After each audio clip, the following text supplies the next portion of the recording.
Welcome to another deep dive with us. Today we're going to be talking about dargahs. Oh, cool. Yeah, these incredible structures you find all over the Indian subcontinent. And there's so much more than just tombs or mosques, right? Yeah. They're these vibrant spaces where you see architecture and culture kind of coming together Yeah. in these fascinating ways.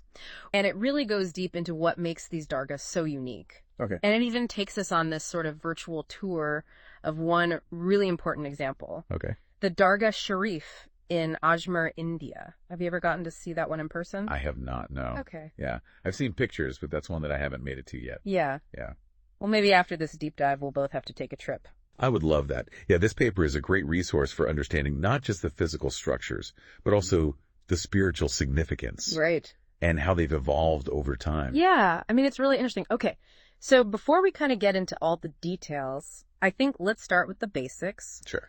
What exactly Isar Dandar? I think the word itself sounds a bit mysterious, don't you think? Yeah, it does. It's a Persian word, and it actually means house of the time. Oh, wow. And it's interesting. The usage has transformed over the centuries. So initially it referred to military outposts. Oh, really? They're called rebats. Okay. But it gradually evolved to become places of spiritual learning and commemoration for Sufi saints. House of the time. That really does capture it. Yeah. You know, there's a sense of history, continuity, something bigger than ourselves. It's really cool. Absolutely. Yeah. And in the paper, they make a distinction. They talk about the dargah being the chamber where a Sufi saint is buried. But then the entire complex, including mosques, courtyards, and other buildings, as the Dargah ensemble. So it's kind of like its own little mini city, a spiritual hub centered around this very sacred space. Right. Which kind of brings me to the next question I have for you. Sufism. I know that it's this mystical branch of Islam, but how does it actually play into the design and the atmosphere of dargahs? That's a great question. So Sufism emphasizes a personal journey towards enlightenment and union with the divine. Okay. And the paper actually includes this diagram. That illustrates the 4 stages of a Sufi's life. Ignorance, realization, renunciation, and then fana, which means union with God. So it's about shedding the ego and moving to this higher state of being. Exactly. And this concept of spiritual death and rebirth, leading to fana, it's deeply embedded in the architecture and atmosphere of dargahs.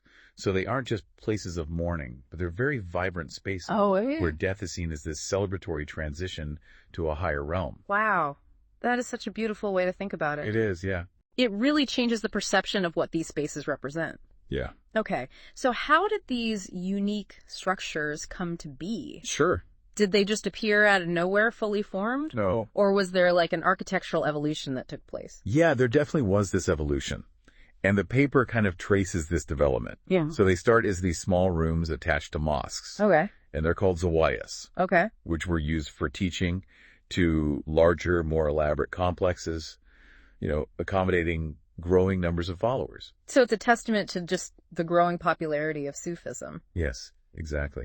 But what's interesting is that the paper also mentions that there was a decline in dargahs after the 14th century. Huh. I wonder what might have contributed to that.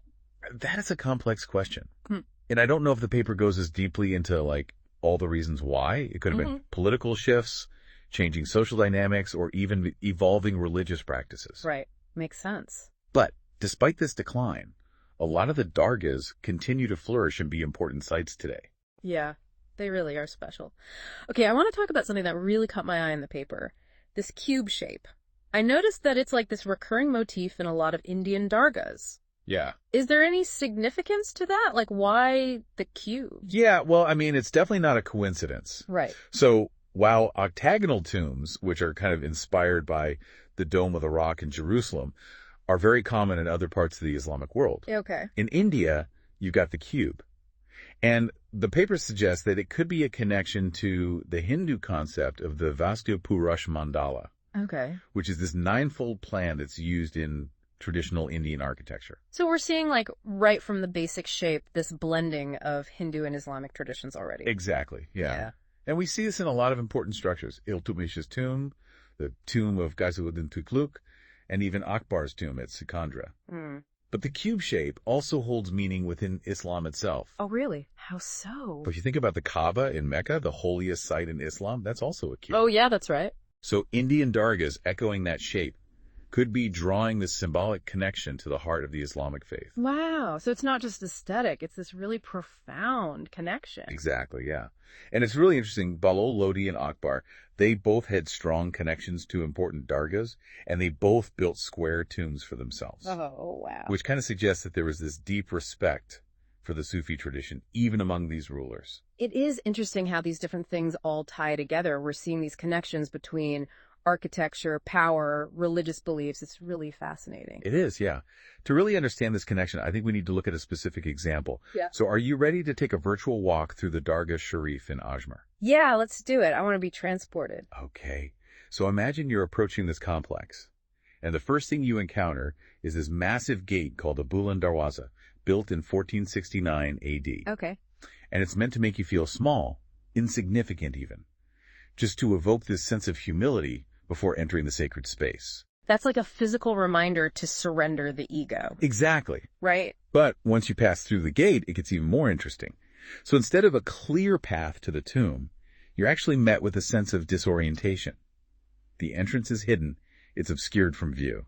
Okay, so you kind of have to wander a bit. Yeah, you have to search for it. That's so interesting. What's the purpose of that? Well, it might seem counterintuitive, but this architectural choice mirrors the Sufi idea of emptying yourself. Oh, I see. Before divine realization, you have to let go of your preconception of how things should be, and just surrender to the experience. It's not about the destination, it's about the journey. Exactly. I like that. Now fast forward to 1571 AD.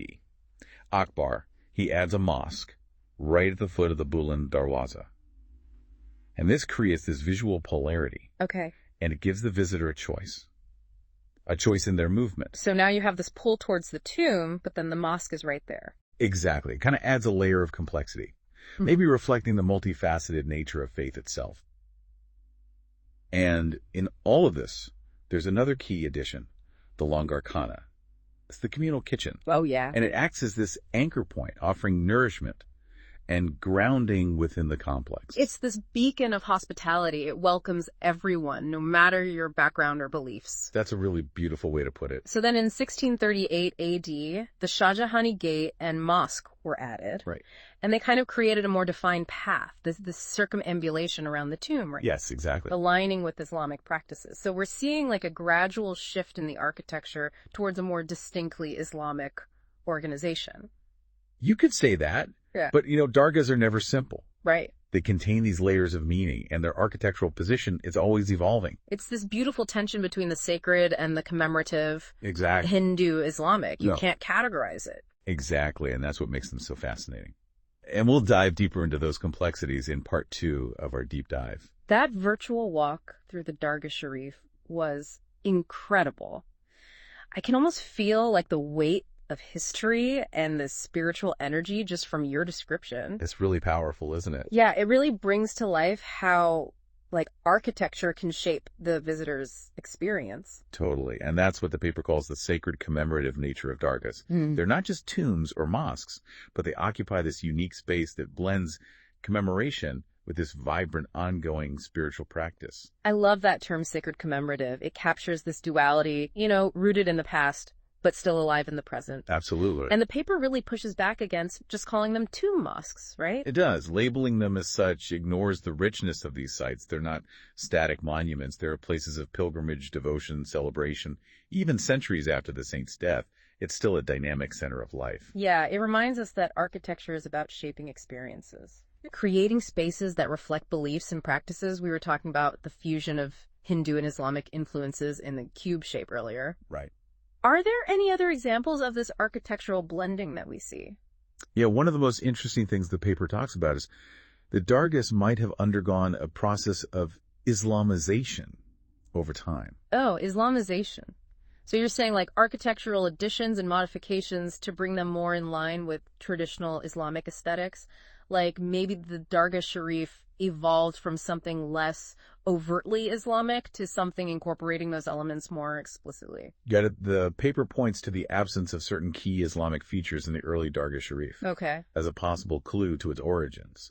For instance, minarets, those towers for the call to prayer. Right. they're missing. Yeah, those are so iconic, their absence would definitely suggest a different starting point. Exactly. And another missing element is muqarnas, that intricate three-dimensional decoration. Oh, yeah. They're considered this distinctly Islamic invention, and their absence is telling. So it seems like maybe the early dargah wasn't conceived as explicitly Islamic as we might imagine. How do we reconcile that with the later editions like the Shahjahani Mosque, which do incorporate these traditional elements? That's where it gets really interesting.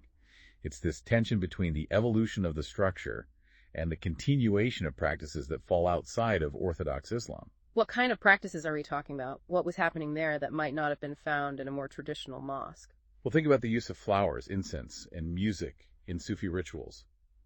These are common in dargahs, but not so much in mosques where there's this focus on a more austere form of worship. So even as the architecture became more Islamic, the lived practices within the dargah retained these elements that went beyond those boundaries. Exactly, and the paper argues that this very tension points to a fusion of cultural influences rather than a purely Islamic origin. It's like the dargah is a microcosm of the cultural mixing happening all over the Indian subcontinent. It wasn't one tradition overriding another. It was this back and forth resulting in something new. That's a great way to put it, and I think that's one of the key insights this paper gives us. Dargahs challenge our neat categories and force us to confront the messy reality of cultural exchange. It reminds us that history is not black and white. It's full of gray areas, contradictions, unexpected connections. This is all very academic, though. Right. What does this mean for the average person listening who maybe isn't an architect or a historian? Why should they care about this? That's a good point. I think it's easy to get lost in the details. Yeah. But what this paper does is it opens up this window into a much bigger story about cultural exchange, religious syncretism, the power of architecture to embody these dynamics. So it's not just bricks and mortar, but what they tell us about the people who built them, who use them, and who are inspired by them even today. Absolutely. And if we zoom out even further, this exploration of dargahs can help us understand the historical and cultural landscape of the Indian subcontinent in a whole new way. Yeah. It's a reminder that cultures don't exist in isolation. They're constantly influencing each other, Creating something new and beautiful in the process. Yeah, it really makes you think about all those boxes we try to put cultures and religions in. The reality is so much more interesting.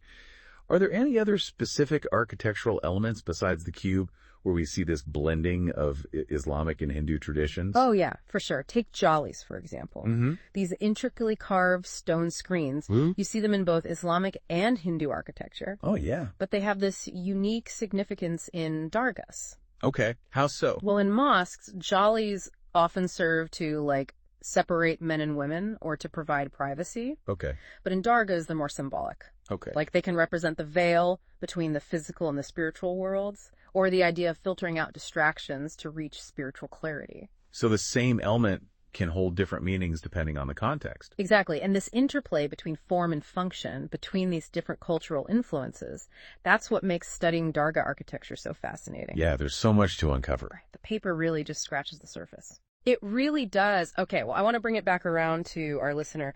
We've talked about a lot the evolution of the term dargah, the cube shape, the blending of architectural traditions. Yeah. What are the key takeaways you hope our listener walks away with?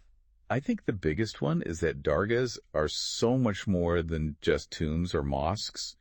They're these sacred commemorative spaces that celebrate life and the spiritual journey and the legacy of these Sufi saints. And their architecture reflects that complexity. It embodies the fusion of Hindu and Islamic traditions. Right. It makes them hard to categorize. Right, but also so much more interesting. Exactly. And the Dargah Sharif in Ajmer, with all of its layers, it's such a great example of how these spaces can change over time. Yeah. Reflecting these bigger cultural dynamics. It's like each new edition is telling a story. Yeah. Not just about the structure, but about what's happening in the world around it. Exactly. And I think that leads us to this thought-provoking question the paper asks at the end. They say that understanding dargahs more deeply could reveal even more about the relationship between Hindus and Muslims on the Indian subcontinent. Like, what other insights might these structures hold that we haven't even thought of yet? That's a great question, one that makes you want to keep exploring. Yeah. Which is what the best deep dives do. They make us curious. They give us new ways of seeing things. Totally. And leave us with more questions than answers. It's true. Thanks for joining us on this journey into the world of dargahs. It was my pleasure. Until next time.